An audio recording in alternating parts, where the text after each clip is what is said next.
This is Chuck Grigsby. We are back at it. We're doing the King Project as usual. Today I will be quoting Dr. King from a speech he made. The name of the speech actually is I've Been to the Mountaintop, and it's a quote in reference to something that had happened 10 years previous to this speech that he gave. And the quote is this: "If I had sneezed, I wouldn't have been around here in 1961 when we decided to take a ride for freedom and ended segregation and interstate travel." He was talking about an incident that happened in 1958. Dr. King was at a book signing in Harlem. He was signing books from the Montgomery bus boycott incident. The name of the book was Stride Towards Freedom, and it was really a recollection of his experience and some of the different things that had happened during that whole movement. You know, I really think it's very crucial to understand how fragile and how close we were to losing Dr. King on this incident. It was totally something that was out of nowhere when it comes to the type of person who did commit this crime. It was a person of color. It was a female.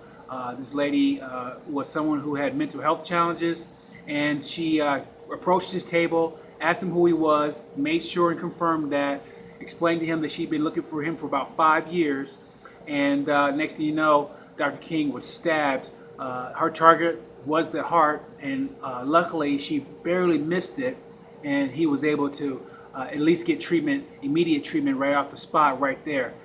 He was instructed by the police officer at the time if he had sneezed or coughed, Dr. King would bleed out right then and on the spot. So he was a very, very crucial situation, very fragile situation for Dr. King in our history. And I just thought that was just really amazing how close it was to maybe our history, and our definition of American history could be quite different right now if she would have been successful with her target. I really want to acknowledge two people that really were important parts of history that really probably are not known, and these two people are his doctors, the ones that treated him. One of the doctors' names was John W. Cordes Jr., and the other doctor is Dr. Emil Nakalero. Both those gentlemen, a person of non-color, followed through on their oath as doctors, gave Dr. King the treatment that he needed and deserved, and ultimately they were able to save his life while he was dealing with this incident.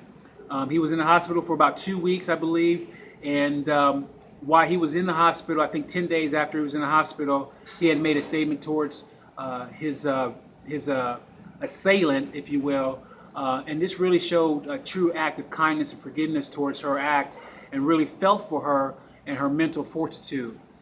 He was released, and he made a second statement, and he really wanted her to be in a situation where she received help, and then ultimately was a contributor of society in getting that help and being a functional member of our society.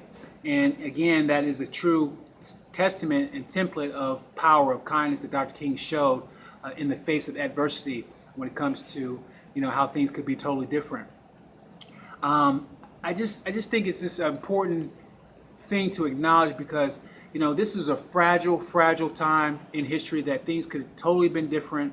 If this lady named, I believe her name was Azola Curry, if she would have been more accurate with her target, we probably again would have a totally different history, a totally different feel for what American history is. And I probably wouldn't be able to talk with you today in regards to some of the different things that I'm capable of doing as a person, based on what Dr. King was able to accomplish throughout his legacy. I just really wanted to acknowledge that real fast, just how fast and quick it could have ended for us. A simple sneeze or simple cough, just a couple of millimeters one way or another, and then all of a sudden things could be totally different. And I just really wanted to appreciate that. I really wanted to appreciate those two doctors that saved Dr. King's life, and all the other medical providers and the officer that was on the spot, and all the people that were involved, how they're just unsung heroes in our history. So, Chuck Grigsby, GUD Worldwide, this is the King Project. I'm so proud to be able to just share all this good information for you in the month of October. I got a great amount of material to share with you, and I'm very excited to do that. GUD Worldwide, thank you so much for your support. Bye-bye.